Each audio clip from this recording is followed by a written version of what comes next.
Entretanto, y todavía en el mismo año 1961, exactamente el día 19 de octubre, Walter Webb, profesor del Planetarium de Hayden en Boston, recibió una carta de Richard Hall, secretario entonces y posteriormente subdirector del NICAP, con sede en Washington. Hall, en la carta, pedía a Webb que investigara el caso de los Hell, un caso que consideraba importante. Hall unía a su carta la que Qihu había recibido de Beatty. Webb se trasladó a Portsmouth y se reunió con los Hell el 21 de octubre de 1961, en una entrevista de más de 6 horas. Fue un interrogatorio duro, agotador, pero no hubo contradicciones. Todo le pareció fidedigno. Los Hell relacionaron todo lo que podían recordar con el encuentro del ovni. Barney afirmó que él tenía una clase de bloqueo mental en relación con el encuentro y que sospechaba que habían algunas porciones del caso que él no deseaba recordar. Webb, en su informe a Hall, concluía con una afirmación rotunda: mi opinión, después de interrogar a esta pareja y de estudiar sus reacciones y caracteres, es que contaban la verdad y que el incidente ocurrió exactamente como ellos lo contaron. Especuló que el pánico de la pareja con respecto al avistamiento cercano ha generado las pesadillas de Beatty. El informe de Webb, un científico con fama de meticuloso y veraz en sus investigaciones, impresionó a otros investigadores: Robert Hohmann, escritor especializado de temas científicos, y C.D. Jackson, destacado ingeniero electrónico. Ambos se interesaban en el tema OVNI, pero sin dar mucho crédito a las tesis extraterrestres. No obstante, la aventura de los Hell les resultó tan interesante que no dudaron en hablar con Qihu y finalmente, convencidos por este de la importancia del caso, se trasladaron a Portsmouth. La entrevista de los dos científicos con los Hell tuvo lugar el 25 de noviembre y en ella estuvo presente el comandante James McDonnell, oficial de las Fuerzas Armadas norteamericanas, amigo íntimo del matrimonio. Después de haber leído el informe inicial de Webb, Jackson y Hohmann tenían muchas preguntas para los Hell. Una de sus principales preguntas fue acerca de la duración del viaje. Ni Webb ni los Hell se dieron cuenta de que un viaje que debería haber tomado cerca de 4 horas, ellos llegaron a su casa 6 horas después de su partida. Cuando Hohmann y Jackson notaron esta discrepancia a los Hell, la pareja se quedó atónita. No tenían ninguna explicación. Una circunstancia frecuente en los casos de las abducciones alienígenas que algunos llaman missing time, el tiempo perdido. Sin embargo, Beatty era capaz de recordar una imagen de la luna brillando en el suelo. Fue una entrevista como la de Webb, casi policíaca, una entrevista que se prolongó desde el mediodía hasta la medianoche, pero al ser tan dilatada como rigurosa, al final toda la atención quedó centrada en aquellas 2 horas de retraso en el viaje, algo que hasta entonces había casi pasado desapercibido. Barney se sintió petrificado cuando advirtió por primera vez las 2 horas perdidas, ya que a la velocidad que suele conducir debía llegar a casa por lo menos 2 horas antes, teniendo en cuenta que estuvieron parados más de 5 minutos aquella noche. A los ojos del grupo reunido en la casa de los Hells, esas 2 horas se convirtieron en un misterio importante. Los Hells intentaron resolverlo, pero lo cierto es que les fue imposible explicar qué habían hecho durante ese tiempo. Clark escribió: a pesar de todos sus esfuerzos, los Hells no podían recordar casi nada de los 56 kilómetros que hay entre Indian Head y Ashland. Ahora se sentían más perplejos y confusos que nunca. Fue McDonnell quien entonces aconsejó a sus amigos que recurrieran a la hipnosis. Tal vez la hipnosis podría desbloquear los recuerdos perdidos. Barney estaba aprensivo sobre la hipnosis, pero pensó que quizás podría ayudar a Beatty y ponerla a descansar, a lo que Barney describe como disparates de los sueños recurrentes de Beatty. Ya en febrero de 1962, Beatty y Barney iniciaron una serie de viajes cada fin de semana para tratar de localizar el área de sus encuentros con el ovni, con la esperanza de que una vez localizado el sitio podrían ceder a más recuerdos, pero el éxito de localizar el lugar fue casi nulo, y posteriormente fueron espaciando los viajes.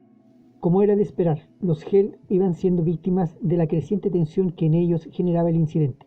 Tenían una historia inacabada, que no podían dejar a un lado, no podían ya limitarse a olvidar. Así, ambos fueron generando un estado de angustia que a Barney le provocó una hipertensión y serios trastornos estomacales, que generaron una úlcera de duodeno. Empezaron a salir también una serie de verrugas en la zona de la ingle, que formaban un círculo casi perfecto. Entonces, estos fueron removidos quirúrgicamente. Pero Barney no mejoraba, por el contrario, su tensión era más alta, cosa que esta vez él atribuyó a su trabajo nocturno y a la ausencia de sus hijos, que vivían ahora en Filadelfia. El doctor Patrick J. Corky, conociendo su caso, le recomendó que visitara a un psiquiatra amigo, Duncan Stevens, que vivía cerca de Portsmouth, y así lo hizo Barney en el verano de 1962.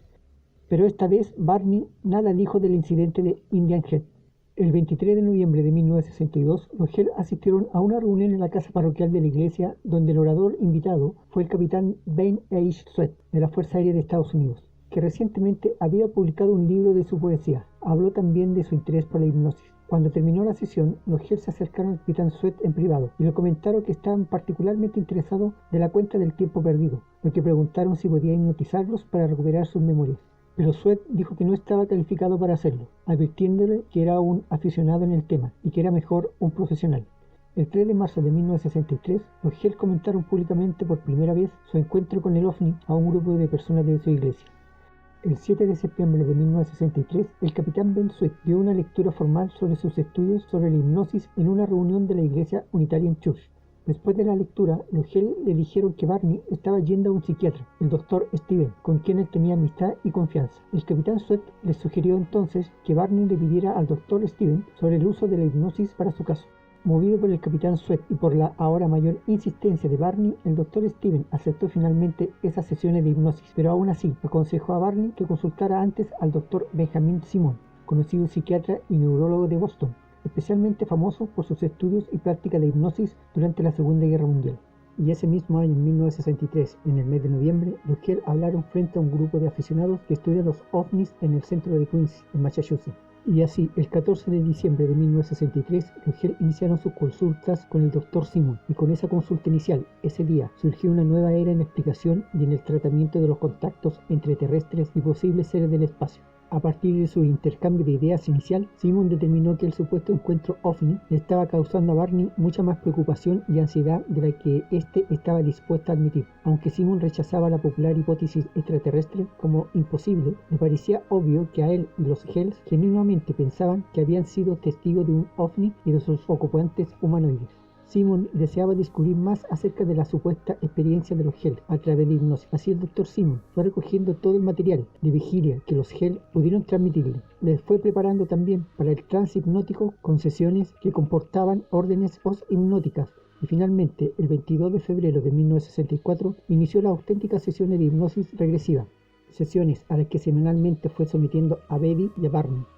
Fueron en total 6 duros meses de sesiones y en los primeros meses tanto Betty como Barney tuvieron que vivir el desasosiego de no saber qué decían en las sesiones, porque el Dr. Simon les daba orden de no recordar, y esto con el fin de que uno no influyera en el otro, relatándose cuánto iban diciendo hipnotizados en torno a lo acaecido en Indian Head. El 4 de enero de 1964, Simon comenzó a hipnotizar a los Hell. Hipnotizó tanto a Betty como a Barney varias veces, y las sesiones duraron hasta el 6 de junio de 1964. Simon realizó las sesiones sobre Barney y Betty separadamente, así ninguno de ellos podía enterarse de lo que el otro exponía al estar recordando. Simon hipnotizó a Barney primero. Sus sesiones fueron a menudo bastante emocionales, con arrebatos de enojo puntuales, expresiones de miedo y episodios de llantos histéricos. Barney dijo que debido al miedo que tenía, mantuvo sus ojos cerrados durante gran parte del supuesto encuentro OVNI. Basándose en estas respuestas tempranas, Simon le dijo a Barney que no recordaría las sesiones de hipnosis hasta que estuviese seguro de que él pudiese acordarse de ellas sin traumatizarse más.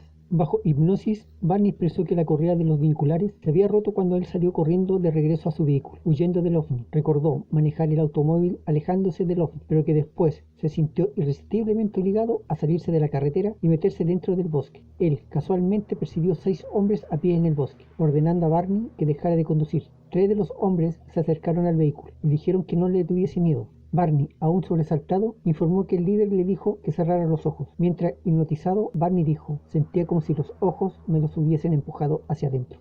Barney describió a las criaturas en general como similares a las descritas por Betty bajo hipnosis, no en sus sueños previos. No obstante, describió sus ojos como bastante más grandes, extendiéndose incluso hacia los lados de sus cabezas. Las criaturas con frecuencia lo miraban fijamente a los ojos, dijo Barney, con un efecto aterrorizador e hipnotizante. Bajo hipnosis, Barney dijo cosas del tipo: solo los ojos me están hablando, y todo lo que veo en estos ojos, ni siquiera tengo miedo de que no estén conectados a un cuerpo, solo están ahí, solo están cerca de mí, presionando contra mis ojos. Barney relató que Betty y él fueron llevados hacia la nave en forma de disco, donde ambos fueron separados, llevado a un cuarto por 3 de los seres de baja estatura. Barney fue desvestido por ellos y entonces se les dijo que se recostase sobre una mesa rectangular. A diferencia de Betty, la narrativa de Barney del examen era fragmentada y mantuvo sus ojos cerrados durante la mayor parte del mismo.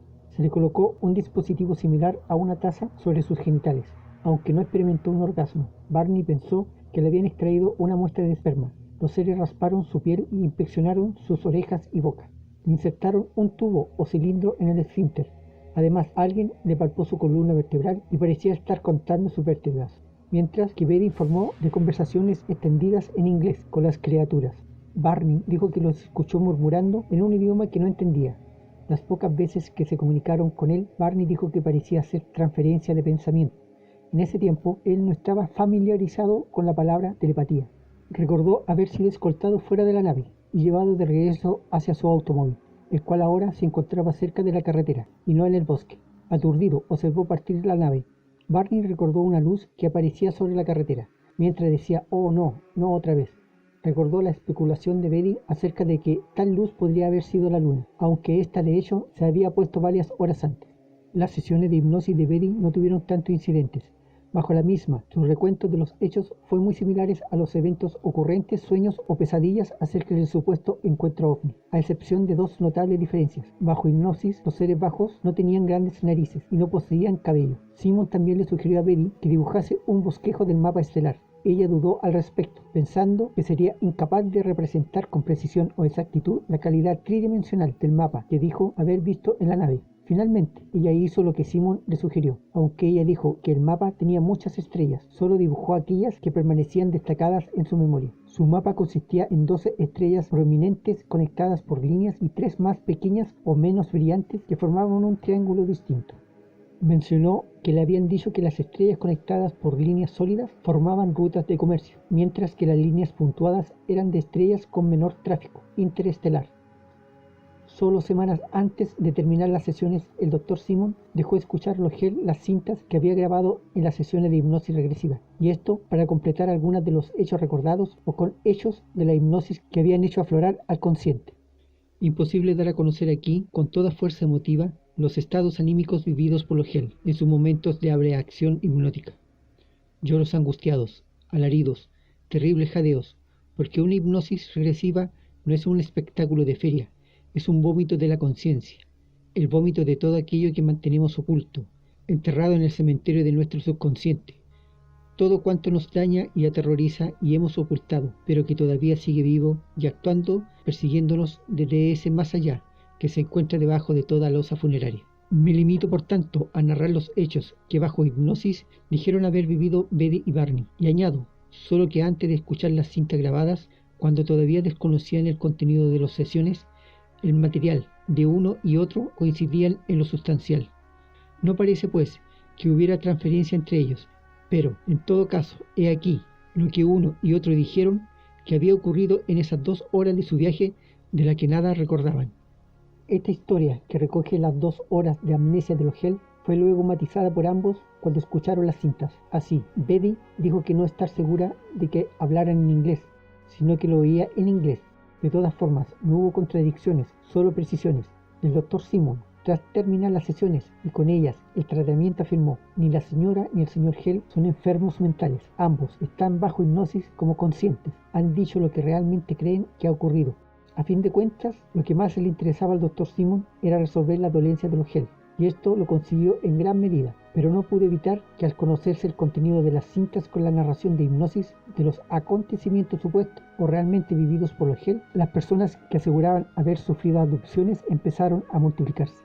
Desde comienzos de la primavera de 1965 ha ido aumentando constantemente el número de informes procedentes de informaciones competentes sobre apariciones de objetos volantes no identificados, muchos de los cuales parecen ser vehículos cuya estructura es muy parecida a la que describieron los Hell. Se trata con frecuencia de policías, oficiales militares, técnicos y hombres de ciencia, y desde comienzos de 1966 ha podido observarse de que los hombres de ciencia han convertido su interior escepticismo en interés y curiosidad. Algunos hombres de ciencia dicen incluso de que si el fenómeno es puramente psicológico, el problema se vuelve aún más importante que si estos objetos fueran realmente vehículos de origen extraterrestre. En efecto, el fenómeno ovni es en nuestros días aceptable, ya plenamente que es el más importante enigma de escala planetaria. No se trata ya, por tanto, de si existen o no los ovnis, sino por qué los tripulantes de estos no tienen un contacto masivo con la humanidad. Barney, ya fallecido, Betty no solo siguió creyendo que fue raptada por seres reales, tangibles, sino que se dedicó su vida a propagar esa creencia. Su mensaje fue siempre: yo fui raptada por extraterrestres. La abducción sufrida por el matrimonio Hale provocó un gran revuelo a nivel internacional, produciéndose la publicación de centenares de libros sobre el tema ufológico, además de la aparición de numerosos programas de televisión donde la participación de testigos del fenómeno OVNI eran entrevistados debido al creciente interés acerca del fenómeno. Años después de la experiencia que Betty Hale tuvo con su marido a bordo del OVNI y justo algún tiempo después de la muerte de Barney, esta decide lanzarse con una espectacular cruzada para defender públicamente la existencia de los OVNIs y el hecho de que estos son, sin género de dudas, naves extraterrestres tripuladas.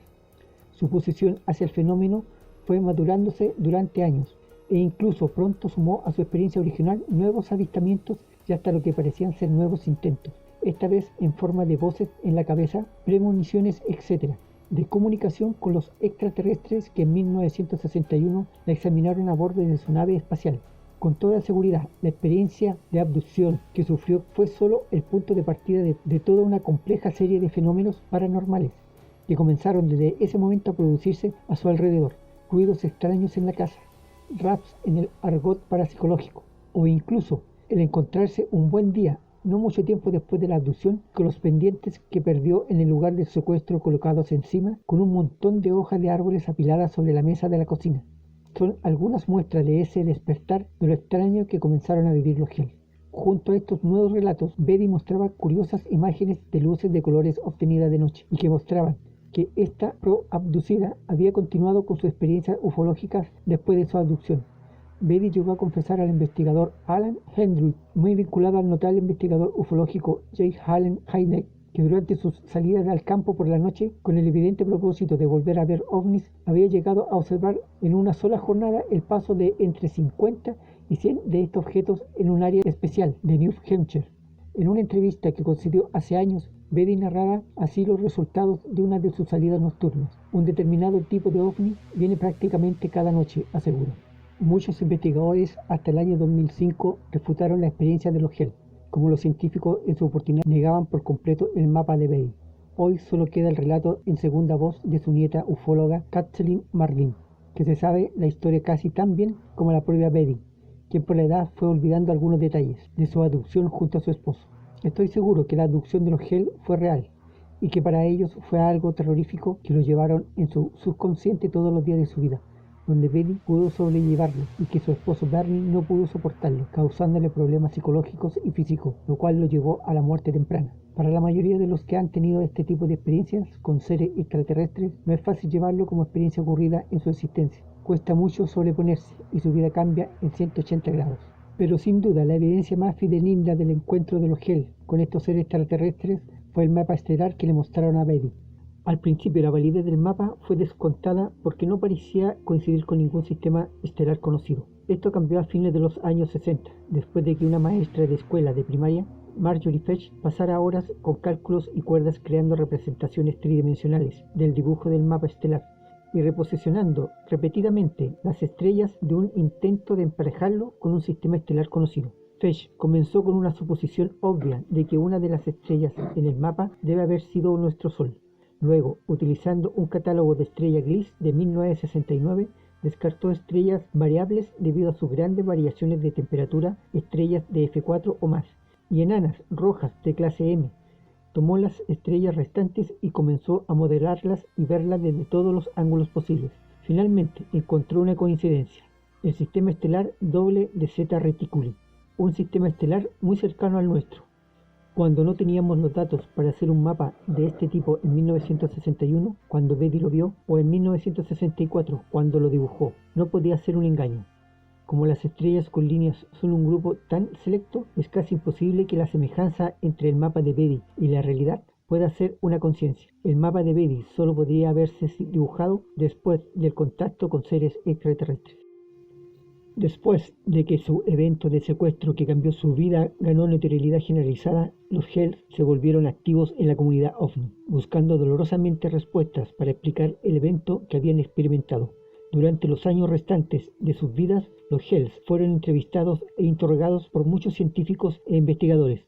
Verdaderamente, todos los que se reunieron e entrevistaron a los Hells están de acuerdo en un hecho importante. Los Hells no inventaron su historia, y los eventos presentados en su testimonio se basan en algún evento real que realmente creen que sucedió.